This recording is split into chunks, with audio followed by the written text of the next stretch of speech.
આપણા જીવનમાં ભગવાનની ભક્તિ હોવી જોઈએ. ભક્તિ વિના આપના પ્રારબ્ધ નહીં બદલે. જો ભગવાનની ભક્તિ કરશું તો જ પ્રારબ્ધ બદલશે. સ્વામી કે કદી કોટી સુકૃત કરાય તો એ પ્રારબ્ધ ન બદલાય. ભાગ્ય ભાલનું ભૂસાડનારો નથી જાયો ને જન્મનારો. જ્યારે જન્મ થાય છે ત્યારે એનું ભાગ્ય લખાઈને આવે છે, અને ઈ ભાગ્ય જેવું લખાણું ઈ જિંદગી પર્યંત એવું રે. પણ કેનું? ભગવાનનો ભક્ત નથી એનું હો.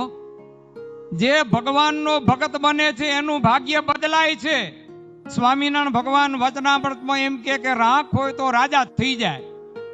જેના ઉપર ભગવાન ને ભગવાનના ભગત રાજી થાય ઈ રાખ હોય તો રાજા થઈ જાય. ભગવાન ને ભગવાનના ભગત જો કુરાજી થાય તો રાજા હોય એમાંથી રાખ બની જાય. સ્વામિનારાયણ ભગવાન ઈ આ વાત કરે છે ભગવાનના ભગત અને જગતના જીવ. જગતના જીવ ગમે એટલા પુણ્ય કરે, કદી કોટી સુકૃત કરાય. કેટલા પુણ્ય કરાય? કરોડો. કદી કોટી સુકૃત કરાય તો એ પ્રારબ્ધ ન બદલાય. ભાગ્ય ભાલનું ભૂસાડનારો નથી જાયો ને જન્મનારો. કદી સાગર સાત ઓળંગે પણ પ્રારબ્ધ જાય છે સંગે.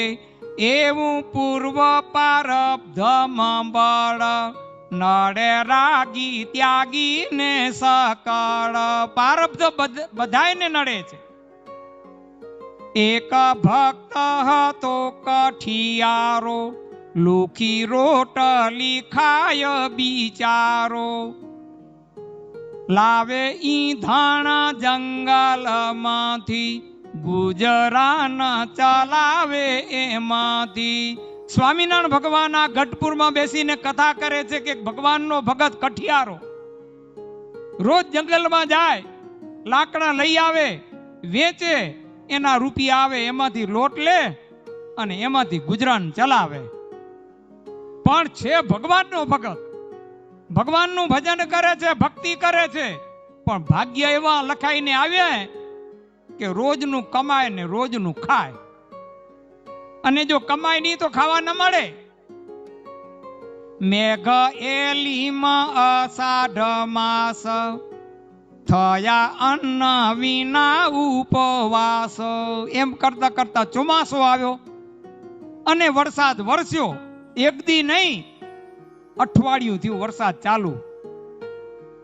હવે ખાવાનું નથી ઘરમાં, અન્ન વિના ઉપવાસ થવા લાગ્યા આખું કુટુંબ. પણ ભજન કરે છે ઘરમાં બેઠા બેઠા. પણ ભજન કરવાથી કઈ રોટલો મળે? ઉપવાસ થવા લાગ્યા. દરરોજ ઉપવાસ કરે ને ભગવાનનું ભજન કરે. આખું ઘર ભગવાનનું ભજન કરે. હવે શું કરવું? અઠવાડિયું થઈ ગયું. પછી વિચાર આવ્યો, કેમ કે ભગવાનના ભગત હતા ને એટલે મનમાં વિચાર આવ્યો કે બાજુમાં વંડો, જૂનું મંદિર હનુમાનજીનું, અને એમાં હનુમાનજીની લાકડાની મૂર્તિ. 100 વર્ષથી આ બાપ દાદાએ કોઈ હનુમાનજીનું પૂજન નતા કરતા. અવાવરું મૂર્તિ હતી હનુમાનની. એને થયું કે અહીંયા લાકડું પડ્યું, હવે હનુમાન તો છે નહીં, કોઈ પૂજા નથી કરતું. એ જે કે લાકડું કાપી વેચીને મારું ઘર ચલાવું.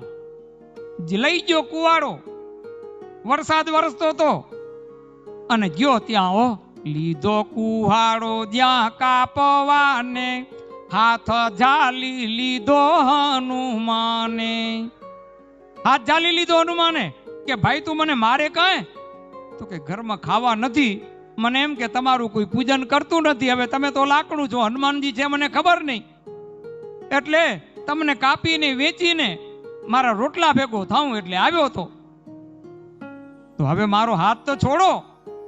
કરી વિનંતી વારંવાર, ત્યારે બોલ્યા તે વાયુ કુમાર, હવે ન થાશો તમે હેરાન, ઘેર બેઠા ભજો ભગવાન. હનુમાનજી બોલ્યા, હો તું ઉપાધિ શા માટે કરે રો? તું ઘરે જા, ભગવાનનું ભજન કર, ભક્તિ કર. તો કે ભજન તો કરું છું, અઠવાડિયું થયું, પણ ખાવા નથી, ઉપવાસ પડેરા. ખાઉં શું? ભજન કરવાથી કઈ રોટલા મળશે? તો કે તું ભજન કર. દાડી મળવા આવજે મને, ઘઉં તૈયાર આપીશ તને. હનુમાનજી કે તું મને મારા લગી દરરોજ આવજે મળવા, હું તને ઘઉં આપીશ. ખાઈને મોજ કર, તું ચિંતા ન કર, ભગવાનનું ભજન કરજે. અને હનુમાનજી દરરોજ એને ઘઉં આપે કઠિયારાને, અને કઠિયારો ઘઉં લઈ જાય ને આખું ઘર ભગવાનનું ભજન કરે અને રોટલા ખાય. આમ વ્યવહાર હાલવા લાગ્યો. આ કઠિયારાની બાજુમાં પાડોશી, એને થયું કે પેલો રોજ લાકડા લેવા જાતો ને રોજ ખાઈને વેચીને ખાતો ને, હવે તો લાકડા લેવા નથી જાતો ને રોટલા ખાયરા ને મજા કરેરા. તો આ મજા ક્યાંથી કરેરા? કોણ ડેરું ખાવા? ત્યાં તપાસ કરતા કરતા ખબર પડી કે કુવારો લઈ કરીને હનુમાનજી પાસે ગયો તો. હનુમાનજી બી ગયા એટલે એને હનુમાનજી ખાઈને આપી જાય ઘઉં, અને એ ખાઈને મજા કરે. પાડોશી વિચાર કરે તો હું જાઉં કુવારો લઈને. અને એ પાડોશી ગયો કુવારો લઈને, લીધો કુહાડો જ્યાં કાપવાને, હાથ ઝાલી લીધો હનુમાને. એનો હાથ ઝાલી લીધો પાડોશીનો. હવે છૂટો નથી થતો. કરી વિનંતી વારંવાર, ત્યારે બોલ્યા તે વાયુ કુમાર. હનુમાનજીની પ્રાર્થના કરી કે મને છૂટો કરો, છૂટો કરો. હનુમાનજી બોલ્યા, હો હનુમાનજી કે આ તારો પાડોશી કઠિયારો લુખી રોટલી ખાય બિચારો. ઈ કે હું એને ઘઉં તો આપું રો, પણ ઘી ગોળ કોઈ આપતું નથી. હનુમાનજી કે આ પાડોશીને, કઠિયારાના પાડોશીને કે આ કઠિયારાને ઘઉં તો હું આપું રો, પણ ગોળ ને ઘી તો કોઈ આપતું નથી. માટે તું જો દરરોજ ગોળ અને ઘી જો કઠિયારાને આપે તો તને છૂટો કરું. હવે બુજાણો પાડોશી આવ્યો તો ઘઉં લેવા, અને હવે લેવાની તો વાત એક બાજુ રહી, પણ એમ કે છે કે હનુમાનજી તું એને ઘી અને ગોળ જો દરરોજ આપે તો જ તું છૂટો થાય. કદી કદી સકસુર કાઈ, જો એમાં જો લોભ કરીશ તો ગદા મારી જોઈએ ને, ગદા આવશે તારે ઘરે આવી કરીને તને મારીશ. પ્રતિજ્ઞા કર કે હું દરરોજ ઈ કઠિયારાને ઘી અને ગોળ આપીશ. હવે ન છૂટકે પ્રતિજ્ઞા કરવી પડી અને કહ્યું કે હું હવે દરરોજ કઠિયારાને ઘી અને ગોળ આપીશ.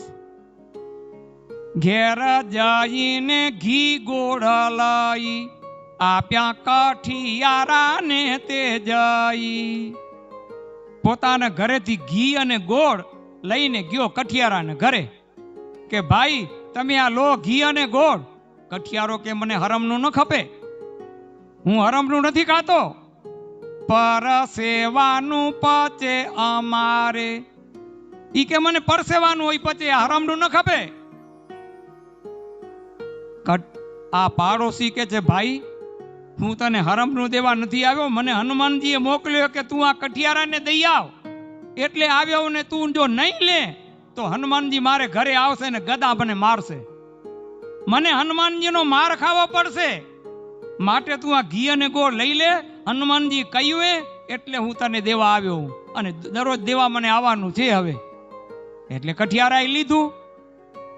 હનુમાનજી દરરોજ એને ઘઉં આપી જાય અને આ પાડોશી ઘી અને ગોળ આપી જાય. પર સેવાનું પચે અમારે, નથી ખાવું હરામનું મારે. હરામનું ન ખપે, હરામનું ન પચે કોઈ લેતા નહીં. એટલા માટે તો સ્વામી કીર્તનમાં લખ્યું, પડી વસ્તુ કોઈની હાથે નવ ઝાલે રાજ. રસ્તામાં પડ્યો તો મારી નથી, મને ન ખપે. મને તો મારા હકનું હોય ને ઈ જ મને ખપે. જી હકનું હોય ઈ હકનું ખાય, ઈ આ લોકમાં સુખી થાય ને પરલોકની અંદર પણ સુખી થાય. અને જે ભગવાનનું ભજન કરે એની ભગવાન રક્ષા કરે. એનું પારબ્ધ બદલી જાય. કઠિયારાનું પારબ્ધ બદલી જું. એના પારબ્ધમાં મહેનત કરીને રોજનું ખાવાનું હતું, પણ ઈ પારબ્ધ એનું બદલાઈ જું. ભગવાનનું ભજન કરે એનું પારબ્ધ બદલી જાય છે. એટલે બધાએ ભગવાનનું ભજન કરજો. આ ભક્તિ મહોત્સવ આપણો ઉજવાય છે, એમાં આપણા જીવનમાં તમને ને અમને ભગવાનની ભક્તિ થાય. એ આ કથામાંથી આપણને બધાને શીખવાનું છે. બોલો સહજાનંદ સ્વામી મહારાજની.